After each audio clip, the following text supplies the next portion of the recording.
దేవుని పరిశుద్ధ నామమునకు మహిమ కలుగునుగాక. కృపా వాక్కు అను ఆధ్యాత్మిక కార్యక్రమమునకు మీకు స్వాగతం.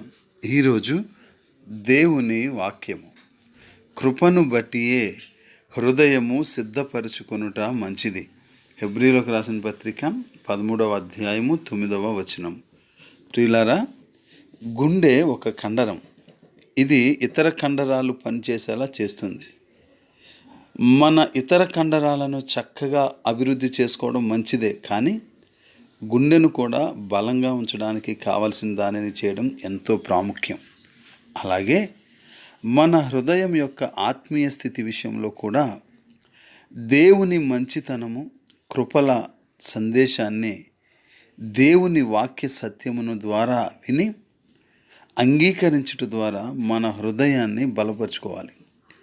మన హృదయ ఆత్మీయ స్థితిని బలంగాను తగినట్లుగాను ఉంచుకోవడం మిగిలిన అన్నిటికంటే ప్రాముఖ్యమైనది.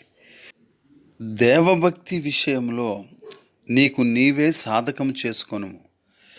దైవభక్తి ఇప్పటి జీవము విషయంలోనూ రాబోవు జీవము విషయంలోనూ వాగ్దానంతో కూడినదైనందున ప్రయోజనకరమవును అని పౌలు అంగీకరిస్తున్నాడు. తిమోతి పత్రిక 4:7-8 వచనాల్లో. అలాగే ప్రియమైన దేవుని బిడ్డలారా, దేవుని శిక్షణ మనము విశ్వాసంతో ఎదుగుటకు ఏర్పాటు చేయబడింది.